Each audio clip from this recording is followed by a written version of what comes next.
Oke, kita sekarang membahas tentang materi gelombang berjalan dan stasioner. Oke, di sini kita punya soal nomor 1. Suatu gelombang memiliki frekuensi 2 Hz dan cepat rambat 3 meter per second. Jarak yang ditempuh gelombang dalam 5 second adalah seperti biasa, kalau untuk jawab soal fisika kita tulis dulu apa yang diketahui. Oke, di sini diketahui frekuensi 2 Hz berarti F sama dengan 2 Hz dan cepat rambat 3 meter per second. Cepat rambat itu V itu sama dengan 3 meter per second. Jarak yang ditempuh gelombang dalam 5 second berarti T kecil ya, untuk waktu 5 second. Yang ditanya adalah jarak itu X. Nah, jaraknya berapa? Oke, jawab. Nah, untuk menjawab pertanyaan ini kita cari dulu rumus X itu gimana. Nah, X sama dengan kecepatan dikali waktu. Jarak sama dengan kecepatan kali waktu. Tinggal kita kali aja. V ketemu 3, T nya 5. 3 kali 5 15. Oke, satuan dari jarak apa? Karena ini kecepatannya dalam meter per second, berarti jaraknya dalam meter. Oke, gampang ya nomor 1 ya. Oke, sekarang kita lanjut ke nomor 2 ya. Yang nomor 2, suatu puncak dari suatu gelombang permukaan air diamati menempuh jarak 80 cm dalam 5 second. Jika jarak antara puncak-puncak yang berdekatan adalah 2 cm, maka frekuensi gelombang adalah yang diketahui dulu. Di sini diketahui. Sekarang kita menempuh jarak 80 cm. Jarak itu X. X sama dengan 80 cm. Dalam 5 second. 5 second berarti T-nya 5 second. Nah, jika jarak antara puncak-puncak yang berdekatan, nah, jarak antara puncak ke puncak itu berarti ya betul, lambdanya sama dengan 2 cm. Maka ini yang diketahui. Terus yang ditanya adalah frekuensi gelombang berarti F nya sama dengan berapa. Kita jawab sekarang. Nah, menjawab ini kita cari dulu V-nya. V itu sama dengan X per T. X nya 80 berarti 80 per 5 sama dengan 16. Nah, satunya nggak usah kita rubah, nggak apa-apa, 16 cm per second. Nah, kita tahu jadi untuk nyari F ini kita tahu rumus dari cepat rambat gelombang itu adalah lambda dikali F. Nah, dari sini dapetin F sama dengan V per lambda. Nah, tadi kan V nya ketemu 16, kita masukin 16 per lambdanya 2 cm per 2 berarti sama dengan 16 bagi 2 8 Hz. Nah, jadi untuk menjawab soal ini kelihatannya ini. Jadi untuk menjawab soal ini kita cari dulu rumus untuk nyari F ini apa sih gitu. Rumus untuk nyari F kan dapat dari sini, V sama dengan lambda F. Nah, dari rumus ini lambdanya udah diketahui, V nya belum diketahui. Jadi kita cari dulu V nya. Nah, untuk nyari V nya kita pakai rumus X per T. Jadi dapetin V nya 16. Setelah semuanya dipenuhi, lambda sama V dapat, berarti tinggal dimasukin aja. Sehingga frekuensinya sama dengan 8 Hz. Oke, lanjut ke soal nomor 3. Persamaan gelombang transversal yang merambat sepanjang tali yang sangat panjang adalah Y sama dengan 6 sin 0,02 πx plus 4 pt, di mana Y dan X dalam cm dan T dalam detik. Cepat rambat gelombang adalah di sini yang diketahui adalah persamaan gelombangnya. Kita tulis diketahui Y sama dengan 6 sin 0,02 px plus 4 pi t. Oke, itu yang diketahui. Yang ditanya adalah cepat rambat gelombang. Cepat rambat gelombang itu berarti V-nya. Oke, sekarang kita tinggal jawab aja. Nah, jadi kalau misalkan diketahui persamaan gelombangnya, kita samain dulu dengan bentuk umumnya. Untuk bentuk umum dari persamaan gelombang kan Y sama dengan A sin omega T plus minus Kx gitu. Dan di sini plus, kita pakai plus saja. Plus Kx, oke. Nah, tinggal kita samain. Ini kan yang diketahui, terus saja.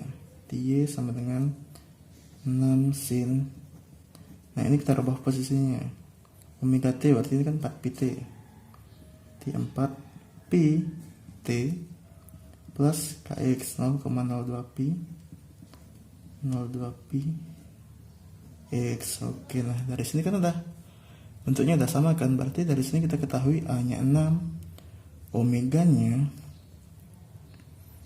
sama dengan 4 pi. Apalagi, nah K nya sama dengan 0,02 pi.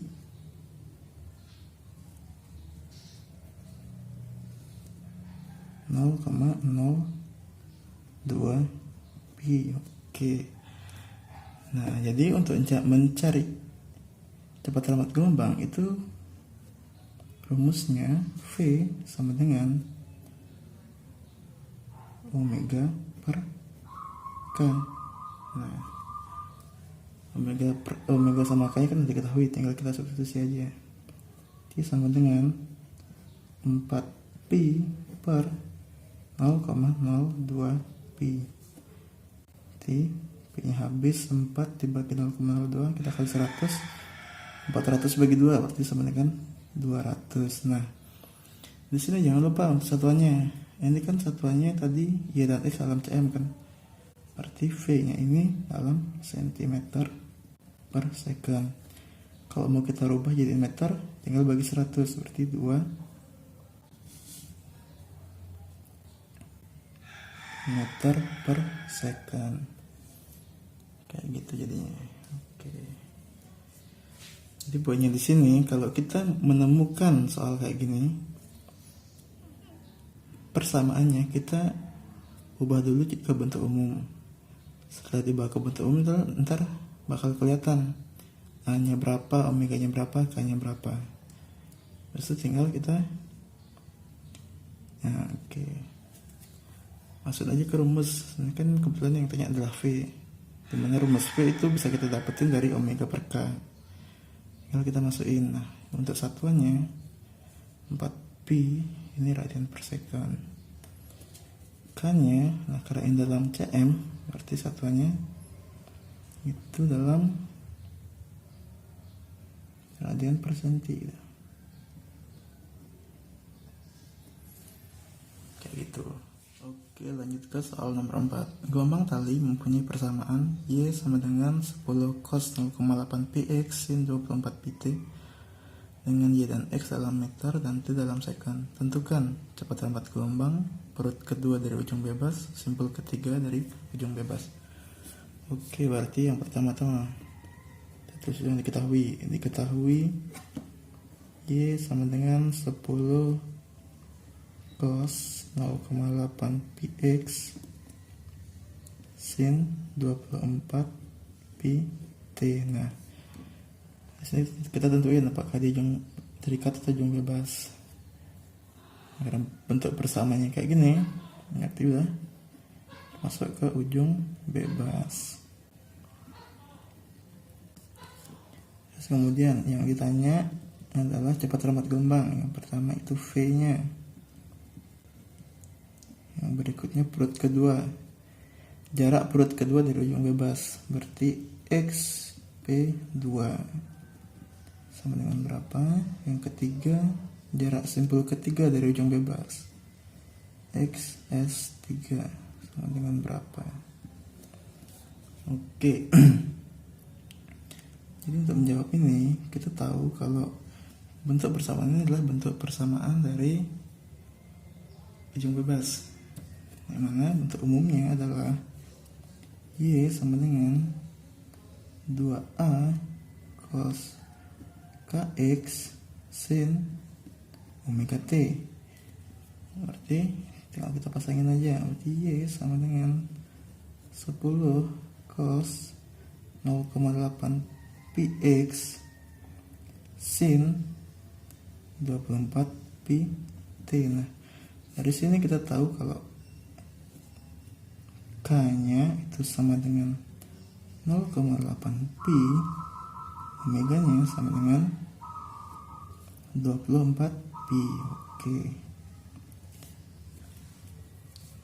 Karena sudah tahu ini, kita bisa menjawab pertanyaan yang A. Yang A itu ditanya V-nya, dimana V itu sama dengan omega per K. Jadi sama dengan 24 pi dibagi 0,8 pi. Pi-nya habis kali 10, 240 bagi 8 itu sama dengan 30. Satuannya meter per second. Oke, lanjut. Untuk menjawab soal yang B dan C, kita harus tahu dulu panjang gelombangnya. Oke. Rumus panjang gelombang itu bisa didapat dari lambda sama dengan 2pi per K. Jadi tinggal kita masukin aja 2pi dibagi 0,8 pi. Pi-nya habis kali 10 berarti 20 per 8 sama dengan 2,5 meter. Oke. Karena lambda sudah diketahui, baru kita bisa mencari letak perut kedua dan simpul ketiga. Kita cari yang B dulu. Letak perut kedua berarti XP2 kan ya. XP2 itu rumusnya N-1 per 2 dikali lambda. Nah, N ini diganti dengan 2 ini. Jadi 2 kurang 1 per 2 dikali lambdanya 2,5. 2 kurang 1 berarti setengah dari 2,5. Jadi sama dengan 1,25 meter. Oke, lanjut yang C. Kita cari simpulnya. X S3 dengan rumusnya adalah 2N-1 per 4 lambda. Jadi untuk rumus perut dan simpul ini mungkin agak beda-beda sih di beberapa buku. Cuman yang paling gampang untuk diingat tuh yang ini gitu. Ini kalau ditanya simpul ketiga S3 kan berarti N nya tinggal ganti 3. Kalau rumus-rumus yang lain itu biasanya N itu dikurangin 1 dulu, misalkan S3 gitu kan. Nah, N ini dimasukinnya bukan 3 tapi 2, dikurangin 1 dulu baru dimasukin gitu. Itu untuk rumus-rumus yang lain. Kita pakai rumus ini aja biar lebih cepat dan lebih gampang ingatinnya. 2 dikali 3 dikurangi 1 per 4 dikali 2,5. 2 kali 3 6. 6 kurang 1 5. Jadi 5 per 4 dikali 2,5. Oke, ini hasilnya berapa ya? 5 per 4 berarti 12,5 bagi 4. 5 bagi 4 berarti 3,125 ya. 3,125 meter. Oke. Ini jawabannya ya. Berapa ya? Oke, lanjut ke soal nomor 5. Seutas kawat yang panjangnya 112 cm direntangkan horizontal. Salah satu ujungnya digetarkan harmonik naik turun dengan frekuensi 1/4 Hz dan amplitude 12 cm. Sedang ujung lainnya terikat. Nah, ini berarti simpangan dengan ujung terikat. Getaran harmonik tersebut merambat ke kanan sepanjang kawat dengan cepat rambat 8 cm per second. Tentukan letak simpul keempat dan perut ketiga dari titik asal getaran. Oke. Ini mesti hati-hati ya, karena yang tanya adalah jarak dari titik asal getaran. Jadi rumus yang di soal nomor 4 itu adalah jarak dari ujungnya gitu, dari ujung terikat atau dari ujung bebas. Kalau ini sekarang dari titik asal getaran. Oke. Seperti biasa kita tulis dulu apa yang diketahui.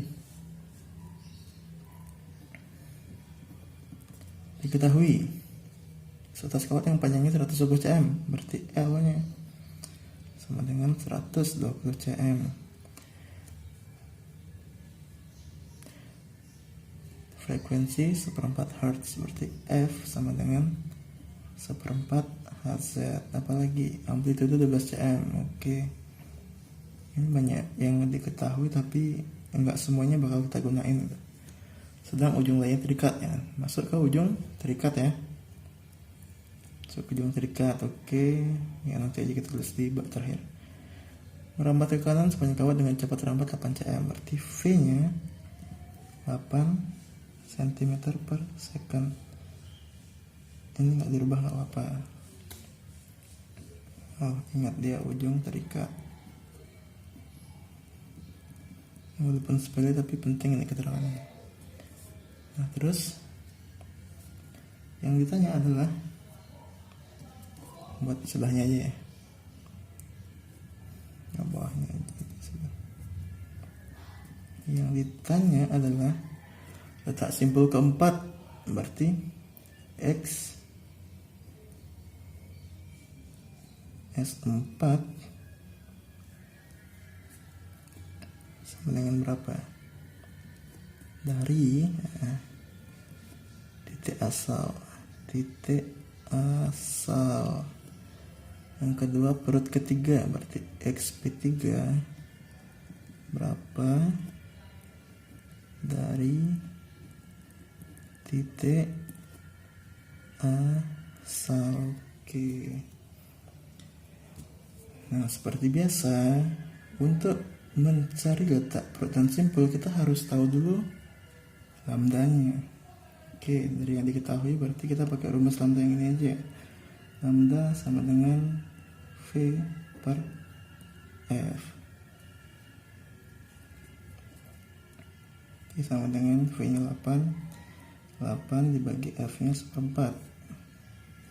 8 dibagi 1/4. 8 dibagi 1/4 berapa ya? 32. Oke, 32 cm. Kita biarin aja nih dalam cm semua.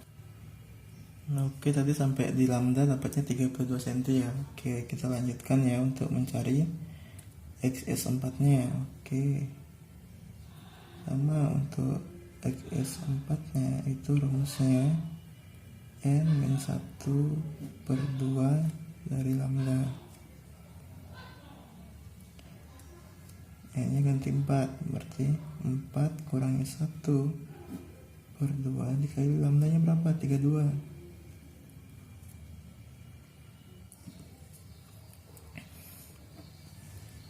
Nanti dapatnya 3/2 dari 32. Coret-coret.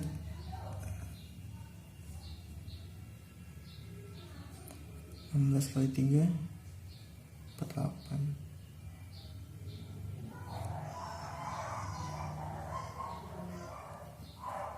8 cm. Nah, ini letaknya dari ujung terikat. Dari ujung terikat. Nah, berarti kalau dari titik asal XS4 dari titik asal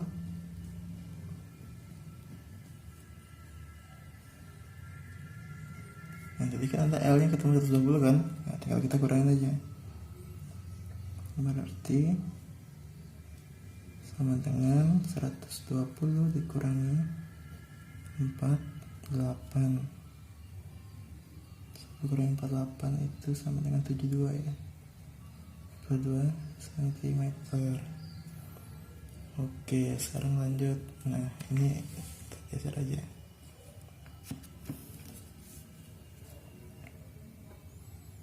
Yang berikutnya X apa tadi katanya? XP3 ya.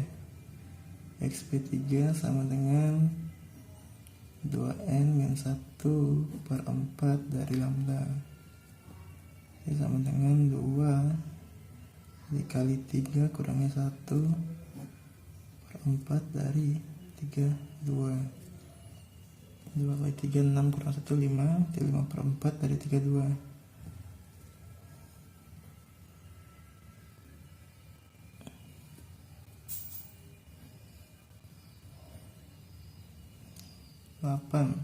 Oke, 8 sama dengan 40 cm.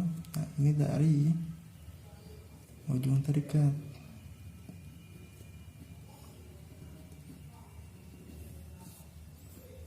Jadi kalau dari titik asal